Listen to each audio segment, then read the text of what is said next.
Last week was a bumper week, lots of good stuff happening, some amazing inquiries coming in, trips to Edinburgh and all sorts of stuff. But we're not going to talk about that. I've got a list of things which I'd like to kind of cover, and I know you haven't. So you can just hopefully add some value to my list and pretend I'm a part of this podcast. To my list, yeah. Please. So the first thing I wanted to talk about is something which you know that term "talk's a good game." I do know right, the term. so I'd like you to talk Just about the definition about conversion rate optimization, because I think where CRO is concerned, you talk a good game, but fail to deliver. I'm not saying you fail to deliver. In fact, resoundingly, no, you don't. You don't fail to deliver. But let's just kind of in the most general terms possible, the plainest English you can muster from your Leeds degree in English, whatever that was. I wondered where you're going with that then. You were either going to call me common or like up myself. I was trying to decide which way it would go. Hey, old lad. Yeah. So you went to a building in Leeds and eventually came out the other side of it with a degree in English. So talk in plain English about conversion rate optimization, and not necessarily about the specific thing that we did last week, which we will talk about. But first, just lay the ground as to what conversion rate optimization is. When you put up a web page, lots of people think that is the web page in its finished form. If you go through and scientifically tweak tiny things to change the story that you're telling or to change the way the page works. Scientifically how? Well, you measure before. Measure what? The width of it with a ruler. Yeah, it's always about length and rulers with you, isn't it? Always with men. It is. Everything always comes down to size, doesn't it? No, I mean, you look at things like how long do people spend on the page? How far down the page do they get before they get bored and tell you to fuck off, as in close the window? How much time do they spend reading a given paragraph before they're like, nah, this is boring drivel, and move on? And then we go in and we tweak tiny little things, the smaller the better to begin with, until we see that they spend a little bit longer on the page. Isn't there a school of thought that says like you should change massive things? Yes. Okay. But you said explain it in plain English, and now we're just getting into the intricacies. But I didn't say explain it incorrectly using plain English. Well, there's a philosophical question buried deep in there, isn't it? Which is, can you explain something properly, correctly, and in plain English? I don't know. Look, the point is, you change things about the page, and then hopefully the metrics that you're measuring, as in, how long people spend there, whether or not they convert at the end of it, they improve. And then you keep changing things, and you keep getting more and more improvements, and it's a virtuous cycle. And the idea is you don't just stop and say, this is my web page, take it or leave it, but you keep working to make it better. Right. It's the long and the short. Do you want me to explain it now in plain English? Yeah, be my guest. When you build a web page on your website, you want people to do something. You want them to phone you, fill in a form, tell their friends. You want them to do something generally. Not on every page. On some pages, you're just providing information and you just want them to go, that was interesting. But generally speaking, in a B2B sense, a web page is built to try and make somebody do something, persuade them that you've got the answer to their problem and they should phone you, pick up the phone, send you an email, fill in a form, whatever. Agreed? Yes. If it doesn't do that, you dick them out with it until it does. How about that? Well, I'm annoyed because it is a better explanation than mine. How revolting. Yes, no, absolutely. That's exactly it. The key is, like you say, what do you want people to do, and then help them get there. It is scientific in that, or it's technical in nature, in that you make a change and measure and see what happens as a result of that change. Yeah. It isn't scientific, because there's no way of absolutely knowing that thing you did was the main reason. Could be, for example, you could have had 20 people looking at the webpage who were the wrong people for what you were selling, and then you change something, and then the next 5 people need exactly what you're selling, and they all buy it off, and you go, there you go, CRO worked. Don't you be telling the world at large that marketing data is bollocks? Yeah, I mean, well, that's one of the key problems, isn't it? It's like you say, okay, so often when we're doing CRO, or conversion rate optimization, we do what's called an A/B test, right? Or multivariate test, where you put different variations of the page live and you send a percentage of traffic to each one and you see which one performs better. But that's hugely flawed, of course, because like you say, the 50% of the traffic that you send to page B could have been the 50% that would have really liked page A if they'd seen it, and vice versa. So yeah, it's not really a science, but it's scientific-ish, I suppose. Yeah, and I think it's a bit like search engine optimization in that it's part art form, it's part science. You know, you need an inquisitive mind. What would happen if we did this? I wonder if this is putting people off. I wonder if this text is clear enough. And that's the idea. But I think, you know, before TikTok drag us over the coals again, to pick up on something you said, I do think you're 100% right that generally conversion rate optimization is best when you're testing a radical change, as in let's completely change the story this page tells, rather than the classic example is like, oh, let's change the color of the button, but also like people get really stuck in like, oh, I want to change the images, I want to change the order of the story elements, and it's like, just test something substantial that you think might be wrong. And I guess you have to have a hypothesis, right? So if you don't hire somebody to do conversion rate optimization, maybe you can't afford to, or you don't want to, or whatever, what sort of things would you do on a page that you are using to try and persuade people to get in touch with you because you've got a solution to their problem? B2B we're talking about. What sort of things might people consider changing? As in things, levers you could pull, things you could change. Levers you could pull. For example, if you have got a page and it's finally got some search traction, it's getting found in Google, people are clicking through to your website from Google, and they only stay 10 seconds. What might that be telling you?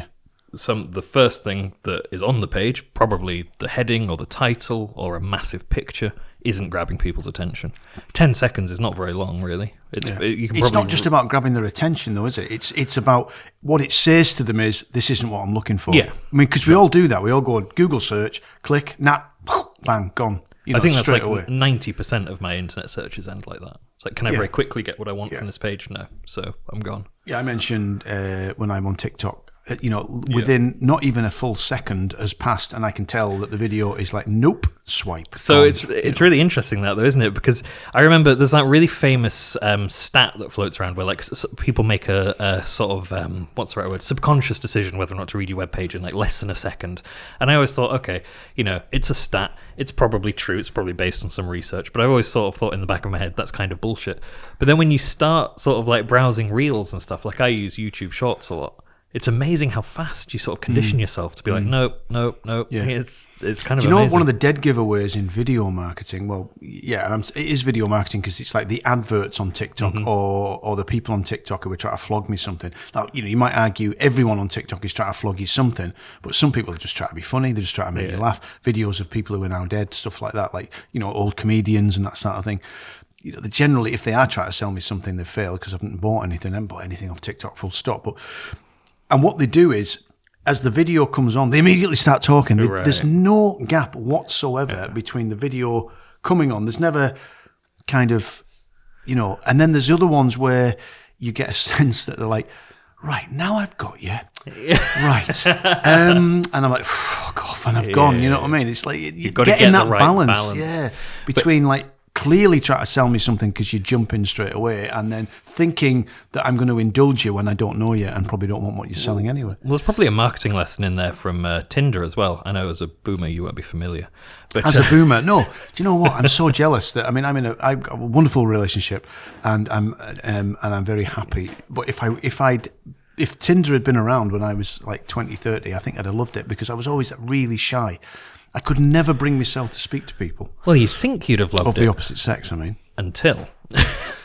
Well, it's one of the really interesting things. So as you probably may or may not know about Tinder, there's a huge imbalance in the number of men using it and the number of women using it. No shit.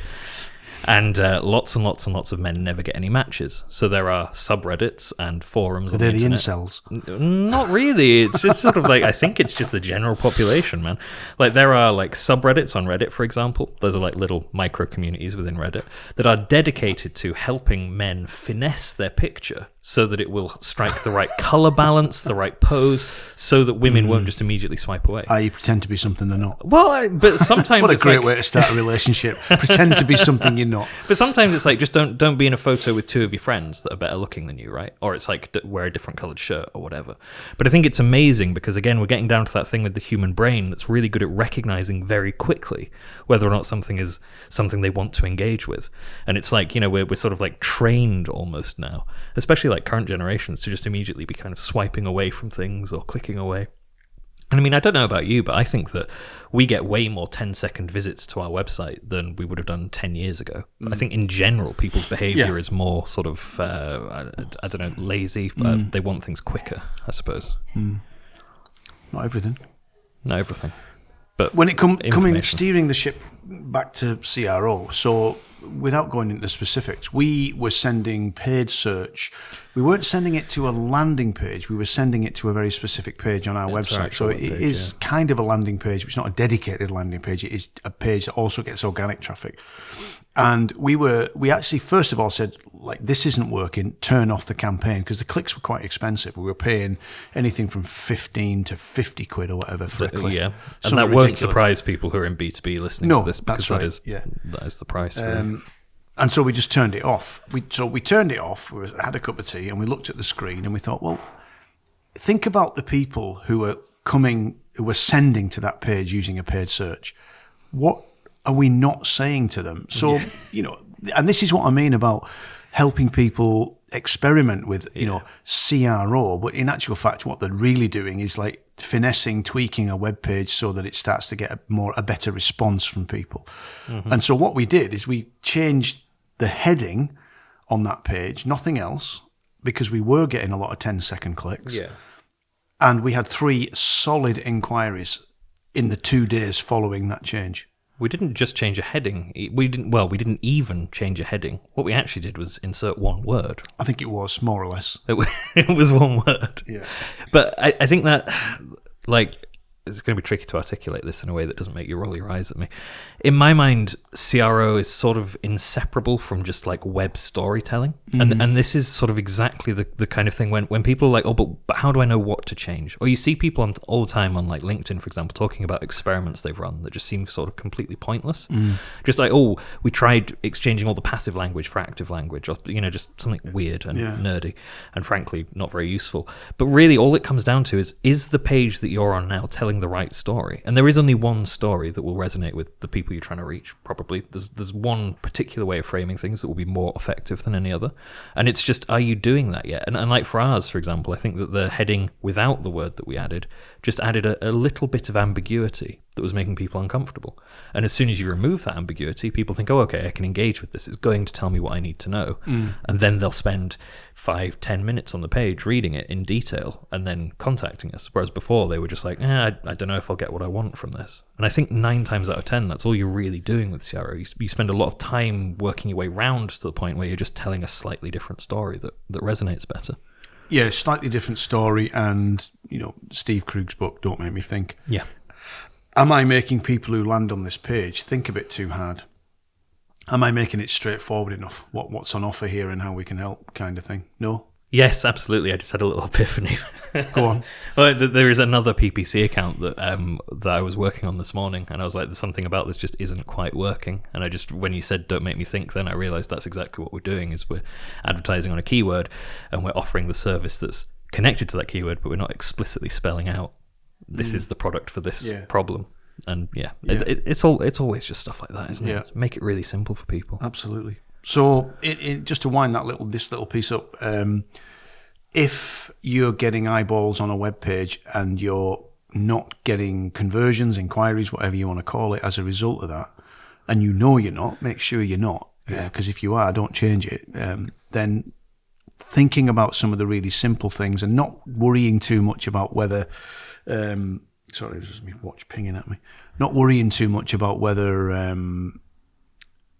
not worrying too much about what am I going to say? Not worrying too much about whether the buttons are green and it should be red or anything like that. Just concentrate on what you're saying to people, so it's absolutely crystal clear what's on offer. Yeah, and I think as well, like one thing I would add to that is don't be afraid to sort of try and get into some of the deeper data. I mean, one of the things we do for clients and for ourselves too is set up sort of custom events so that we can see specifically what people are doing. Because I think one of the key problems is that when you say, oh, my page isn't converting, there's a huge sort of swathe of things that could be happening in between people are landing on the page and people are not converting on it. And if you don't have the data to track the events, to see, you know, how far they scroll, whether they click any of the downloads, whether they leave the page for another page, they clicked a hyperlink in the text, if you don't know any of that stuff in detail, or even like we've seen with some clients' websites, whether they're clicking through the image carousel or not, you can't really tell how engaged they are. And if you set up those custom events, if you track what people do on the pages, you can make much more informed guesses about what it is that isn't working. And, you know, it goes from, something in the headline isn't working to, okay, I know halfway down the page lots of people are losing interest. I need to put something there like a video or an interactive element or something that's going to keep them on the page. It's, try and make things easy for yourself. So despite the fact that there are people out there who dedicated their life's work to conversion rate optimization, actually making informed guesses is not a bad place to start. No, I don't think so. I don't think so either. I think the web worked for us last week, didn't it? Yeah, we actually do understand it a bit more than the average person, but we were still kind of like, well, it just doesn't feel like that. What we're saying to people is quite right, and boom, straight away. But I think an awful lot. Or was it just previously the wrong person, the wrong people were looking at that, and then the right people started looking at it, and even if we hadn't changed it, it wouldn't make any difference. What do you mean you don't know? I thought it was scientific.